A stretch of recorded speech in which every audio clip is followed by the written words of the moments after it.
Assalamualaikum warahmatullahi wabarakatuh. Apa kabar teman-teman semua? Semoga teman-teman semua selalu ada dalam keadaan sehat dan ada dalam lindungan Allah Subhanahu wa Ta'ala. Di sini saya akan menjelaskan sebuah aplikasi sebagai salah satu bentuk inovasi dalam pembelajaran di jurusan otomatisasi dan tata kelola perkantoran SMK Negeri Manunjaya. Seperti halnya kita ketahui bahwasanya pencatatan surat, pengarsipan surat masih banyak yang dilakukan secara manual, dan juga di SMK Negeri Manunjaya jurusan PKP sebelumnya memberikan pelajaran pengarsipan pengelolaan surat secara manual. Nah, sebagai salah satu bentuk inovasi, dilakukanlah langkah digitalisasi dalam proses pembelajaran untuk pengelolaan surat. Di sini menggunakan aplikasi berbasis website, kita menggunakan localhost atau server lokal. Jadi pembelajaran bisa dilakukan di lab komputer otomatisasi dan tata kelola perkantoran SMK Negeri Manunjaya. Di sini saya akan menunjukkan bagaimana cara penggunaan, cara pengaplikasian, dan cara yang nantinya akan diberikan atau diajarkan kepada siswa-siswi OTKP SMK Negeri Manunjaya. Pertama, nanti anak-anak akan mengakses sebuah alamat yang nanti di-share. Di sini contohnya adalah localhost pengelolaan surat. Kemudian yang pertama kali muncul adalah form login atau tampilan untuk login. Kenapa harus ada tampilan login? Tentu saja karena kita ingin memberikan suasana ataupun feel atau perasaan yang sama di dunia kerja. Ketika kita akan mengakses sebuah database data yang nantinya bersifat penting, rahasia, dan lain-lain, tentu saja harus ada sistem keamanannya. Nah, sistem keamanan ini salah satunya adalah dengan bentuk menggunakan form login, sehingga yang mau mengakses atau menggunakan aplikasi ini harus mengetahui username dan password untuk masuk ke dalam aplikasi. Baik, di sini saya akan contohkan, saya akan login. Kemudian klik masuk. Nah, di sini kemudian muncul tampilan pertama kali setelah kita login, yakni tampilan awal aplikasi pengelolaan surat, dimana di halaman awalnya kita akan disuguhkan beberapa macam data, mulai dari jumlah surat masuk ada berapa, jumlah surat keluar ada berapa, jumlah disposisi ada berapa, jumlah klasifikasi surat, dan jumlah pengguna, gitu ya. Kemudian juga di sini ada tampilan selamat datang. Di sini ada beberapa menu yang nantinya bisa diakses, diantaranya beranda atau halaman awal ini. Kemudian ada transaksi surat, mulai dari surat masuk dan surat keluar. Kemudian ada buku agenda, surat masuk dan surat keluar, galeri file untuk surat masuk dan surat keluar, ada referensi, ada juga untuk pengaturan, mulai dari pengaturan instansinya, user, backup database, dan restore database. Di sini kita lihat bahwasanya kita sudah ganti nama instansinya adalah otomatisasi dan tata kelola perkantoran yang beralamatkan di SMK Negeri Manunjaya, Jalan Raya Gunung Tanding, kilometer 2,5 Manunjaya, Tasikmalaya. Nah, kita coba contohkan untuk penginputan atau pengaplikasian transaksi surat di surat masuk. Nah, di sini ada tampilannya. Kita sudah mencoba untuk menginput salah satu data sebagai trial penggunaan aplikasi ini. Sekarang kita juga bisa coba lagi dengan cara klik tambah data. Kemudian di sini untuk nomor agenda itu otomatis akan muncul sesuai dengan jumlah file ataupun data yang sudah dimasukkan. Kalau misalnya nanti yang berikutnya berarti 3, berikutnya lagi 4, dan seterusnya. Kemudian asal surat, kita nanti lihat ketika kita menerima surat dari pihak luar. Misalnya kita menerima surat dari PT Bantex Indonesia. Kemudian kita masukkan nomor surat yang tertera di surat masuk tersebut, misalnya 12345. Kemudian kita akan melihat isi dari surat tersebut secara ringkas mengenai apa. Kita surat undangan perlombaan. Untuk kode klasifikasi ini bisa diisi indeks berkas dan lain-lain sesuai dengan kebutuhan 2 gitu ya, 3 dan seterusnya. Nantinya kita bisa buat kode klasifikasi sendiri. Misalnya ini undangan, ini permohonan, pemberitahuan dan lain-lain. Bisa seperti ini, pemberitahuan, indeks berkas, kemudian tanggal surat. Nah, tanggal di suratnya itu berapa? Misalnya tanggal 2 Desember 2021 kita masukkan saja. Kemudian keterangannya apakah ini surat harus diteruskan kepada siapa, Akom atau lain-lain.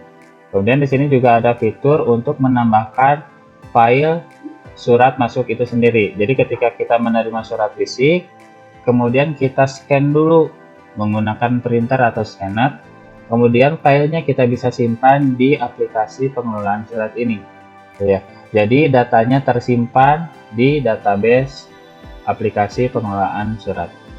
Kalau misalnya hanya disimpan saja fisiknya, takut rusak, takut hilang dan lain-lain. Tapi kalau sudah ada soft filenya, ini akan lebih terasa aman gitu ya. Jadi ada 2 file, kita punya hard filenya, bentuk fisiknya, dan juga soft filenya.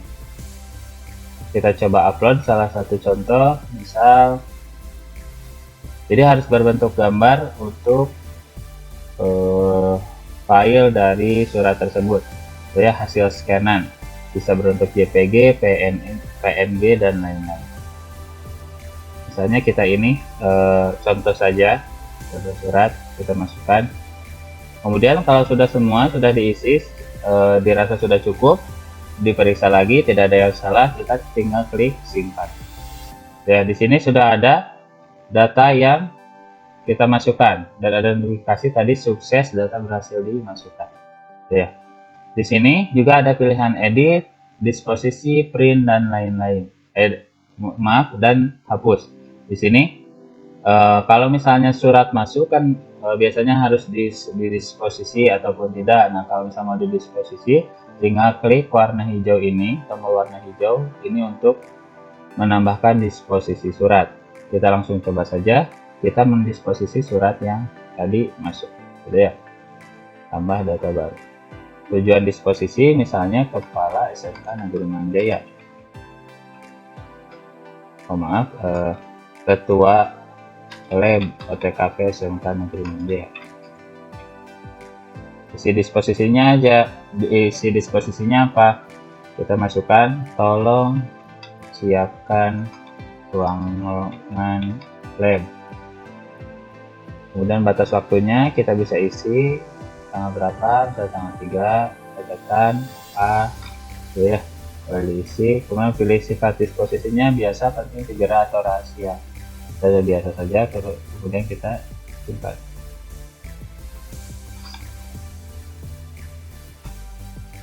Mohon dikondisikan.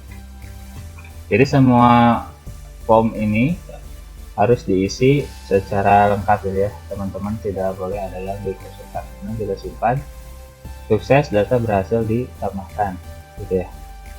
Ini untuk transaksi surat. Jadi surat yang masuk bisa langsung kita input, kemudian filenya bisa langsung di-upload juga, kemudian kita bisa langsung mendisposisi surat.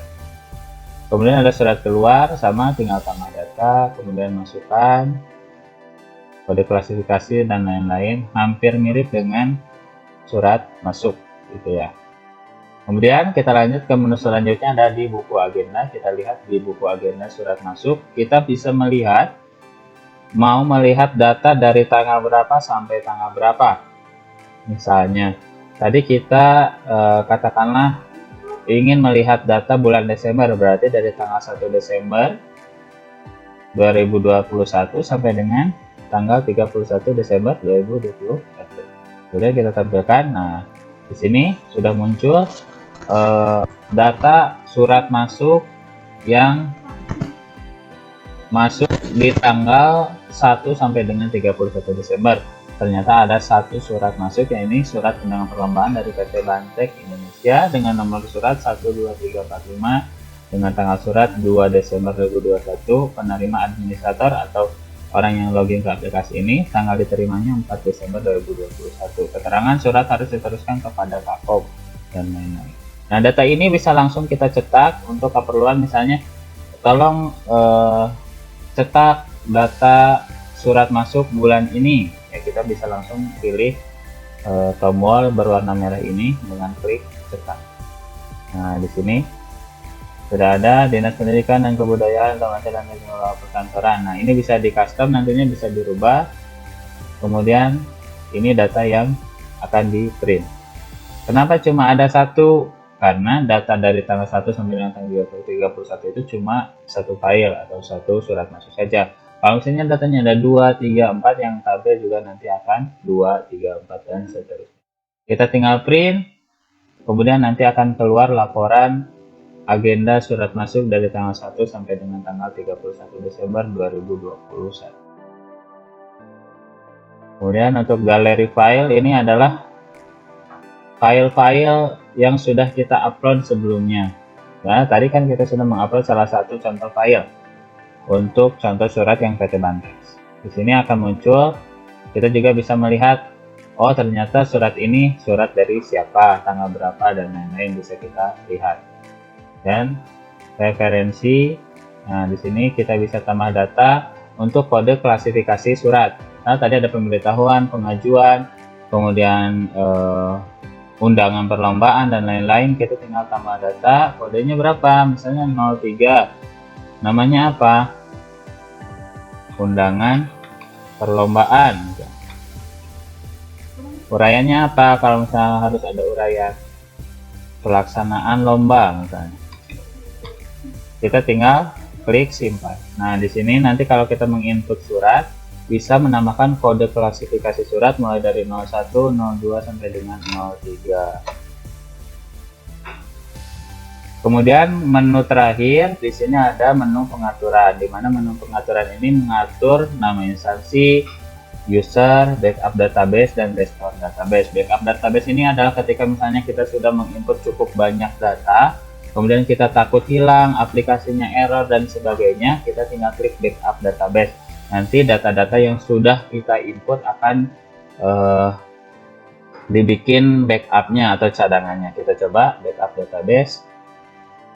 Nah, sukses, database berhasil di backup. Silahkan klik tombol download di bawah ini untuk menaruh file backup database kita download. Nah, di sini nanti akan muncul backup database, gitu ya.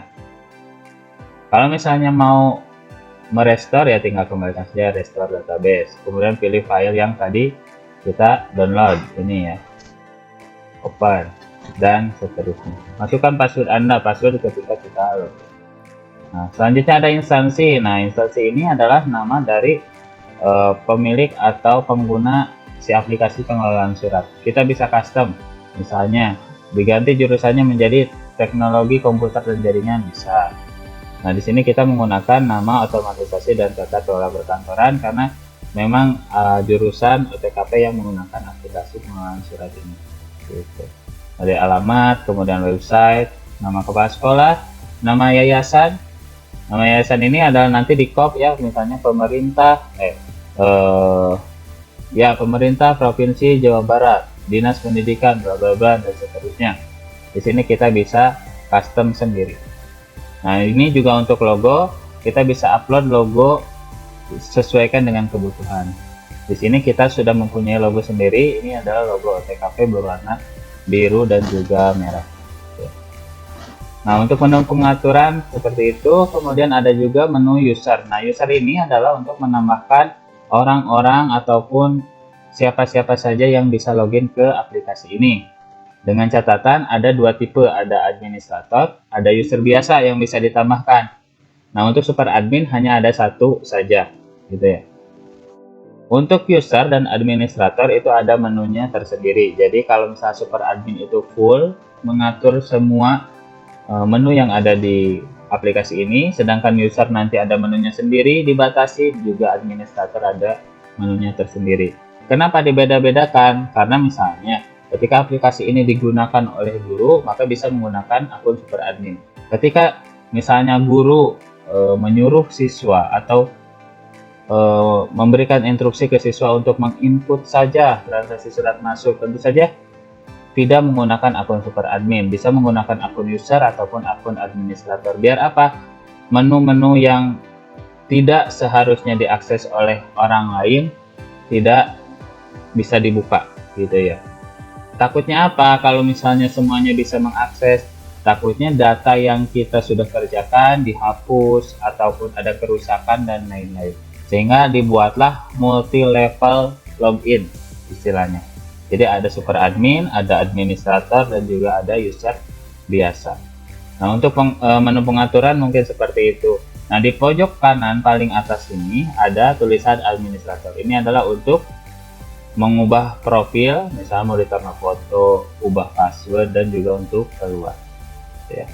Ini misal kita lihat username admin, password, administrator, NIP. Kalau misalnya mau dirubah, NIP-nya punya NIP sendiri, bisa diganti.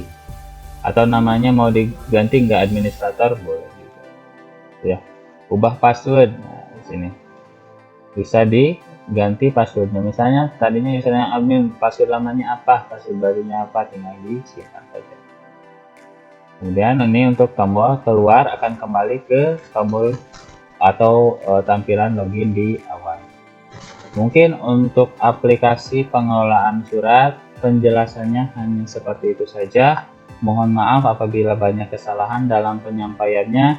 Semoga program inovasi pembelajaran di jurusan otomatisasi dan tata kelola perkantoran ini tidak berhenti di sini saja. Kami akan terus berinovasi, mencari hal-hal yang lebih baik, tentu saja untuk pembelajaran siswa-siswi kami di jurusan OTKP SMK Negeri Mangunjaya agar menjadi siswa-siswi yang unggul dan istimewa. Terima kasih atas perhatiannya. Sekali lagi mohon maaf apabila banyak kekurangan dalam penyampaiannya. Billahi taufiq wal hidayah. Wassalamualaikum warahmatullahi wabarakatuh.